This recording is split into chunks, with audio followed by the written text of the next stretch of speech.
Abusua mama kwa basonko so the Bagana politics avenue so abusua mama yembo nre nsemu. Say na the first time I will share no subscribe no share no hit notification bell no so am I nsem ba political headline so a near the B aba abedum no. Abusua and they breaking of political headline so the mamo e can say yeah former chief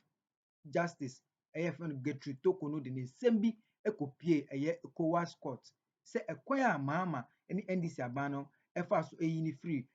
akunya no so no ne bo anjo so pa nti omo de omo hwe no mo nka bi ma no mo de omo ngi sika bi ma no kombo compensate no abusua ensem no anso wa court no ehwehwe ensem no omo abo former chief justice de ni nsem no to ego mo say ensem no de ba court no enye ne kwa no so na say ehunhia say omo ka bi ma no abusua na omo sa so ye nhwe mo say abra no ote akunya no so na abra no wa abamu no krono sembi anase enoma bi koso e nafa a oye di want to me anka ho hwe enu kra ka ho bi ntina omo ye de omo andi na asem na ama no ebusu amom yenkwenko tie nsem bi a enki oprepo ekafa Torkornoo a ni court case no omo dismiss no ene nsem bi a ewo ye ba di aka beto am so because why Ghana Chief Justice Ampeni Ampa or Mampeni John Dramani Mama petition see I'm a word man and penny for and a woman so woman tenase and after so my area or petitions I hold work or Mampeni John Dramani Mama and Seminum they were able to establish a prima facie case enough evidence and a woman and woman bomb more than the common Mampeni back say Ampa Omampani send sema yehui eyenokure Èxp0sès ampa the Chief Justice of the Republic of Ghana former wono waye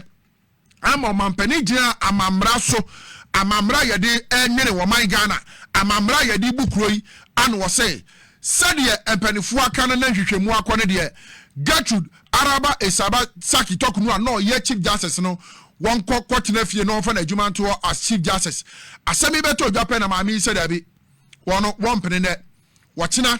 ene na chika ho enti wode be komranim na emra kwakwakodi sa asemi se kwan a emra omampani agina mra so de apam no se sa pepepe na ti a enti ewo oman Ghana ha hodo emu wokokọtọ ahodo bebre ekohwe se wo mu ni na asem ma no na kwan a omampani agina mra so na wone wapam no wono wodate ase enye kọtọ ahodo ko nyina no ebo ne san se na asem ekuta no ensuo enyinam a obetimi de defend ne ho se enise wo mampani timi gina samra no so na wode pam no se wonya na adwuma nto no nkofie enti wosesa ne niema nyina aside na ni kirem ewo ECOWAS court se wo mo hwew ade asi wo Ghana ni wono ana oye Chief Justice a Omampani John Dramani Mama ni NDC ababae no wo mo apam no no mapam no wo macheche ne fa hodie so wo hunu se wo amfa mra papa kwan so ana wo mo ede pam no and then am na what they can say on the 24th day of June 2026 ECOWAS court no akasa wo mo de ababae to just say and someone Gertrude araba esaba saki Torkornoo no ye Chief Justice ede ma my Ghana ede bedan wo mo se nko mo nya nhwehwemu na womundi na asemo no na womunje be $10 million kura mfa mano as damages a womu yi na dia omfa kwampa so akose no sensem na ode ban no ensuo bia nyinemu a womabo sensem ni nyina ntugu yanko ne yanko hwe video we mra wo bra ECOWAS for ede sensem we etudwa ye be beto adwumadi no so that the respondent fulfilled its obligation by affording the applicant an opportunity to submit written responses to the petition, not only before the presidential determination of whether a prima facie case existed, but before her right to be heard crystallized at the hearing of the committee. Accordingly, the court finds that the respondent did not violate the applicant's right to be heard under Article 7 of the African Charter. Regarding the issue whether the failure of the president to provide a reasoned decision in the support of the prima facie determination violates the applicant's right to fair hearing, the court reiterates its earlier observations that prima facie determination is a filtering mechanism rather than a judicial or quasi determination of rights of an individual, to which guarantees of Article 7 of the African Charter, including the right to reasoned decision, apply. The allegation in that regard is therefore dismissed. The court notes that matters relating to the procedure of national courts or tribunal quasi-judicial bodies, as well as the competence or compatibility of witnesses, compellability of witnesses to testify, are issues that are primarily regulated by national laws of member states. Even that issues related to whether the petitioner ought to have testified and which rules of procedure should have been applied by the committee are matters of Ghanaian law, over which the court has neither original nor appellate jurisdiction. The court considers that they fall outside its mandate and they are accordingly dismissed. In view of the foregoing, the court concludes that the applicant was not denied the right to fair hearing under Article 7 of the African Charter in the President's determination of prima facie case, and also that the committee, and also before the committee appointed to determine the petition against her. The issue for determination, the first issue for determination is thereby dismissed. The second issue for determination is whether, contrary to Article 7 of the African Charter, the committee set up to determine the petition against the committee was not competent and impartial tribunal. On this issue, the applicant submits that the composition of the committee inquiry was defective. Regarding applicant's claim that a consequential removal from office as Chief Justice of the Supreme Court is unlawful and violates her right to work, particularly that the petition was not for the removal as Justice of the Supreme Court, the court is persuaded by the respondent's submission, which were well supported by relevant provisions of Ghanaian law, that the applicant's membership of further superior court flows ex officio from her office as Chief Justice. Such other superior courts include Supreme Court, the Court of Appeal, the High Court, for which no separate removal proceedings are required. It will be absurd to commence separate procedures to remove the applicant from all these other courts, of which she was an ex officio member, after her removal from office as Chief Justice. For this reason, the court finds that the applicant's contention in this issue is without merit and is accordingly dismissed. Enti ECOWAS courts judge watching asemi so amoye sa hwehwe mu nyina awie na nedai ne nsema wode atudwa na se ne nsema the former Chief Justice of the Republic of Ghana Gertrude Èxp0sès Torkornoo ne nsema hodo a wode kodan ECOWAS court nyina no wama boni nyina agu de obekan ya wie bia o se dismiss de nsemu bia wode koy yenhwe ensem ni bia the former Chief Justice of the Republic of Ghana ode kodan ECOWAS se womo enhwemu emmanuel. The other can say the applicant case per African Charter on Human Rights. A. The suspension and removal from office were arbitrary and violation of a right to fair hearing and due process. That's Article 7 of the African Charter. B. The inquiry committee was illegally constituted and affected by bias. That is Article 7 where ebiem yantos na fe yenhwe nya see no so na okawum. See no say she was denied access to judicially reasoned opinion on the prima facie determination and the inquiry committee report in violation of her right to information. That is Article 9 and the ones who be hunu no ho. D. The process violated her right to dignity and protection from arbitrary treatment, which is Article 5 no ana sense mi nyina no na wakuchiri a wode kodan ECOWAS for yenhwe yi no ne nsem ni bi nso de etoaso. I say the removal violated her right to work. That is Article 15. F. I say the conduct of the respondent breached the principle of lease pendants. G. Compensation for $10 million for moral and reputational damages. It is said semi in our kahon and the former Chief Justice Gertrude Èxp0sès Torkornoo or the Quadan the ECOWAS court say woman shemanu na ekwanya Ghana abai adena faso ede mrasam na die no ahan wakwani asa nyina so ejisen nsem we nyina aka ho ebra wo mu yi no kura no ema na ontimi enye adwuma bio na yapamo ma me na nka adwuma ben na nka obeye bio ya yi wawie nti adwuma ben na opese wunye bio adwuma ben ana na the compensation was say sa ayi die yi time ye suspended no kopem time ye yi na di nyina no aha no the reputation as Chief Justice of the Republic of Ghana, Justice of the Supreme Court, niema nyina ye basa ne reputation aba from chese na niema bebre ehano enti ano no sa niema na ekoso na ahano no na bra bone na adwuma sem no oje $10 million ade afri Ghana ban ho na nka wode no adidi wode no ayen hyehyeye na fe atimi aboa no eti Gertrude Èxp0sès Torkornoo, the former Chief Justice of the Republic of Ghana, Ninsemwa Okutiriye, Etamye, Adikopie ECOWAS, se womo momoden, nanka womo enkani semdimbi mano, na womo mwa, na ebeye, nanka womo san crown funding siadia na womo san money $10 million crown for the damages womo edina fem ewa science nyina no, ECOWAS nsemwa. Wakanonom. Na yankohia the some of the decisions by the ECOWAS court no yankan eno nso bi na afi yento adwumadi no so. I say right to fair hearing. Right to fair hearing. Said na Gertrude Èxp0sès Torkornoo e complain say ono kra no ya seda entie na sem papa bia na committee kra ya te ye no sa committee na bias people na guso a wo mu nyina no wo mkoka asem no di ana no yenche the ECOWAS akeka fa ho. I say right to fair hearing. Government of Ghana via committee fulfilled its obligation of fair hearing. ECOWAS say, "Wamu ya hwehwemu a, wamu the government of Ghana, wamu committee no, wamu Èxp0sès bia, wamu edibetie, Gertrude Èxp0sès Torkornoo no asem into right to fair hearing was granted for Gertrude Èxp0sès Torkornoo say wano so na wo be kana no disem ediaguo. The authority say government of Ghana did not violate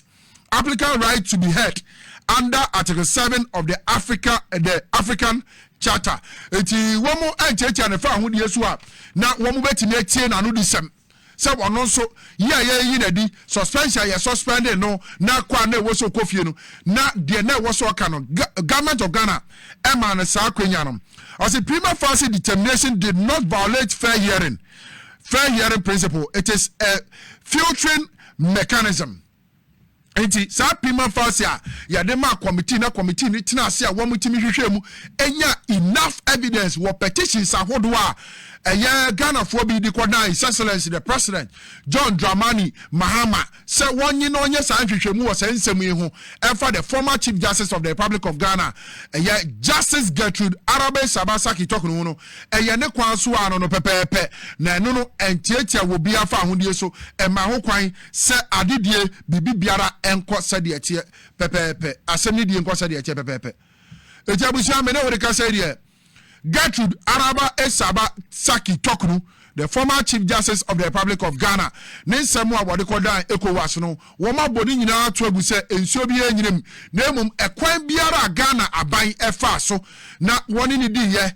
suspended no ede ni kwotena fie se na juma as Chief Justice abawiye no eye sa pepepe na tie $10 million ana o demand ede free aban ho se ye yinadi ya suspend no damages ahodo bi a wakom no anka woje seska no de asiesie no seska ni nyina na ahye ska na ahye. And to talk of the former Chief Justice of the Republic of Ghana, Gertrude Èxp0sès Torkornoo, obi ye wo kromo ya o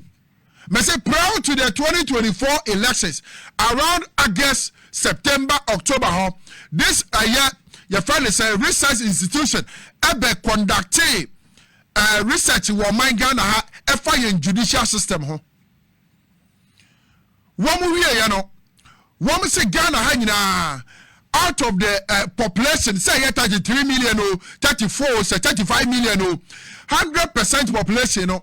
woman conducting one research every year no na 36% out of Ghanaians 36% depending on what GDA our judicial system no under the leadership of Gertrude Èxp0sès Torkornoo and a member of the MPP na Akufo-Addo na appointed Gertrude Èxp0sès Torkornoo no koye chief justice no kandapa no ye national security minister wo be ka che Ghana fo na ewiase afa na nyina se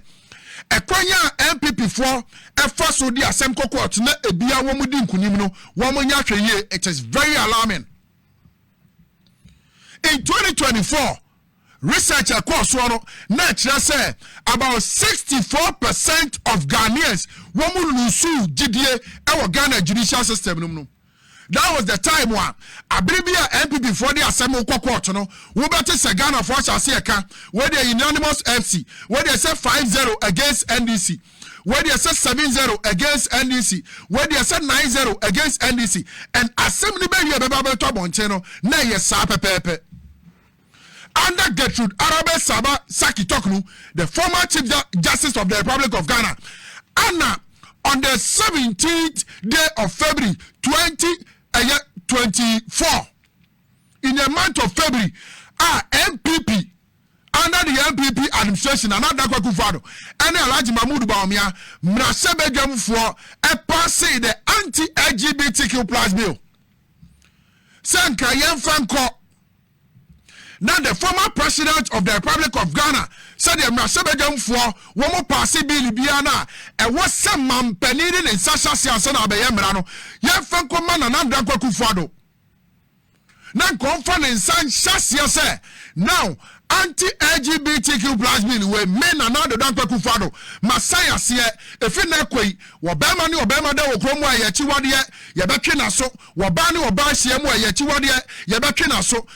Sankrate and Kwankodu Abankesia Mukura and a secretary to the president Asante Bedi Etio. Actually, Krata de Mrasebejam say, Sir anti-LGBTQ plus bill now woman pass here. Woman de Bajubli house no woman shano woman fancy what. Ne nyadia na nanda Akufo-Addo wobe sign sambrada ampeni ampa nini ampa anti-LGBTQ plus bill nina mkwaso ana the last guy. Ani wabaya wakanwi ekwo hwimye and woman go to Supreme Court 11 months from February up to December 2024 year to abaye na the anti-LGBTQ plus bill no at the Supreme Court woman tina so cry year to abaye on the 7th of December 2024 on the 17th of December and send the Supreme Court etina so say anti-LGBTQ plus bill now abeda Supreme Court 11 months no under Gertrude Èxp0sès Torkornoo asem na mikayo afa no ma hunu se Mrasebejam for wo mo pass bill na se mampani finance shase a enya mraye na sa enya mraye dia wontimi fa ma court 11 months under Gertrude Èxp0sès Torkornoo anti-LGBTQ plus Ecuador Supreme Court 11 good months. Mamiya Mawu Wada under Gertrude Èxp0sès Torkornoo Nemra so Anna Sal Santo Fi Lolo Pavi Omudiro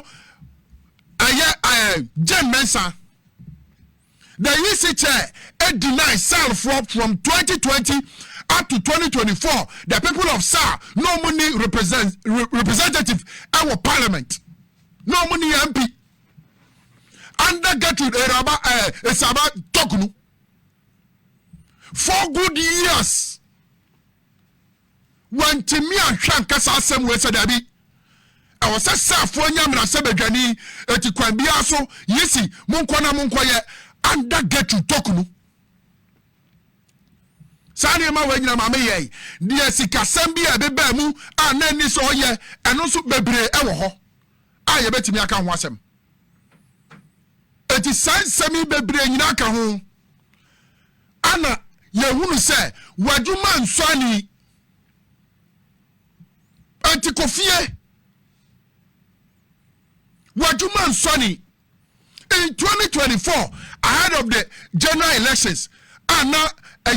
Fakas kakresi so Mrasebejam NDC for say any majority na MPP for say yes yampre because the Speaker of Parliament Alban Sumana Kingsford Bagben made a pronouncement the same procedure womo ade ye adwuma the year 2020 ama Andrews enei oye second deputy speaker of parliament wono ne constituency our formena wobra wo call independent na do da go for the the people of formena say I can't work with Andrews anymore mamun to aba no MPP ya di nipa foforo aba na Andrews go winning our formena the year 2020 Andrews honorable Andrews and ma MPP for etiminya majority say yes sir and 137 MPs a pie. The same pronouncement of Professor Michael Quay I know yam na sebedwani sa time no emeki editwi Andrews free na sebedwam kwapem time Andrews winning ya no speaker Babin eyebi 2024 because na enipa hudo bebirebi afri MPP mu akọ ebi akọ independent ebi sufi independent asia be join party no enti NDC force crown so ka home 4 members of parliament 3 from the MPP 1 from the NDC enti mu nyina mu nko ya to aba mu na mu wini asade amra ne se no maba Honorable Alexander Fenyomark, the then majority leaders say, or that minority ano, efa asemno, a top from free speaker anyone of far asemno. On Friday, Honorable Alexander Fenyomark was able to get judges to sit on the case. Pronouncement, the Speaker of Parliament, Alban Sumanakis for the Bagman Ayano, they sat on it on Friday and won the stay of execution. To speaker seven so say speaker seven or cano dabi one more shaman in yajuma a TMPP Franco one more come Sabajam occupy the majority space and this force a hane Modi Biadi Ofia Yam Penina Epinochina sa time no na MPP for Pakwenya no more passing a tax waiver for the ghost one district one factory over $350 million. Say NDC MPs, woman form na yen si form anyere wo mu ho anka 2024 before ya baba to abano MPP for pass a tax waiver for their ghost one district one factory and day unhuru ba bi abisi $350 million and sawonsa and kratana mensaka and sebi wana me de kire wo $7 million for some of the factories 8 million wo machiche ghost factories. Can I Ghana $350 million in Kanosuko? Anna the MPP. Nina Gertrude, Èxp0sès Abasaki Torkornoo. Not so.